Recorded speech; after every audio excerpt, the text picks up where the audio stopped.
Political विल जेका आहे उहा नथी चाहे। पॉलिटिकल विल मां मुंहिंजो मुराद सिर्फ़ु पॉलिटिशियंस न, everyone like those who are running the country, उन्हनि जी विल न आहे त तव्हां आवाम खे क्वेश्चन करणु सेखारियो। अदरवाइज़ आई थिंक फिलॉसफी उहा फील्ड आहे जेकॾहिं तव्हांखे कंहिं बि शागिर्द खे या जनरली कंहिं प्रोफेशनल खे इंसान खे तव्हांखे कामयाबु करिणो हुजे, उनजा थिंकिंग स्किल्स, उनजा क्रिटिकल थिंकिंग स्किल्स तव्हांखे डेवलप करणा हुजनि त I think philosophy is the best field to go with.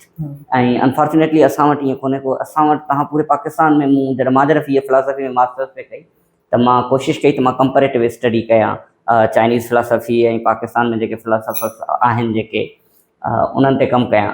त मूं जॾहिं फिलॉसफी जा डिपार्टमेंट ॾिठा त मूंखे इलाही दुख पियो थिए। त मां चयो जीअं सिंध यूनिवर्सिटी जो फिलॉसफी जो डिपार्टमेंट आहे, तव्हां ॾिसंदो त फाइनल में तव्हां बैच ईंदी आहे 150 145 जी, फाइनल में जॾहिं तव्हां ॾिसंदो त उन में 15 खां 16 उहे स्टूडेंट हूंदा आहिनि जेके हिकु अधु भले उन मां उहो हूंदो जिन में वाक़ई में इंट्रस्ट हूंदो, बाक़ी ॿिया अहिड़ा हूंदा जंहिंखे ॿी का वाह कोन हूंदी, मोस्ट प्रोबेबली ईअं ई हूंदो आहे। त असां वटि फ़लसफ़े जो अहिड़ो हाल आहे।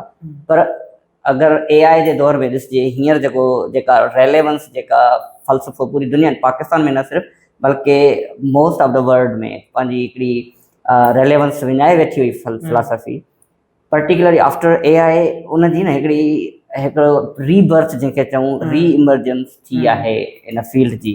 हींअर AI ते जेको बि कमु थिए पियो उन में तव्हां ॾिसंदो उन में 60-70% जेका रिसर्च प्रोड्यूस थिए थी पर्टिकुलरली इन यूरोप, उहा फ़लसफ़ो या जेके एथिकल इशूज़ आहिनि AI सां, AI एथिक्स जंहिंखे चऊं था पाण, उन सां रिलेटेड आहिनि।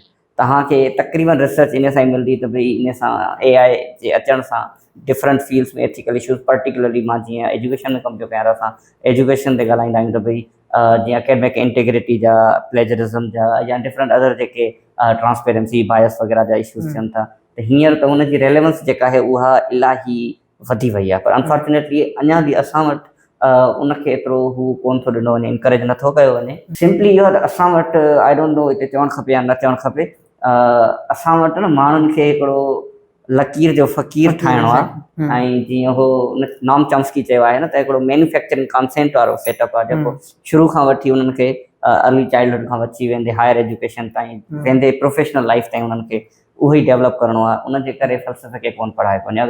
अगरि मुंहिंजे वस में हुजे त मां फ़लसफ़े खे from the very start till the higher education compulsory कयां, बिकॉज़ मूं वटि पर्सनली जेका हूअं त थोरो घणो सिखियासीं, पर जेका क्रिटिकल थिंकिंग मुंहिंजी पर्सनल डेवलप थी या थिंकिंग स्किल्स जेके डेवलप थिया, दोज़ वर after studying different master pieces of philosophy.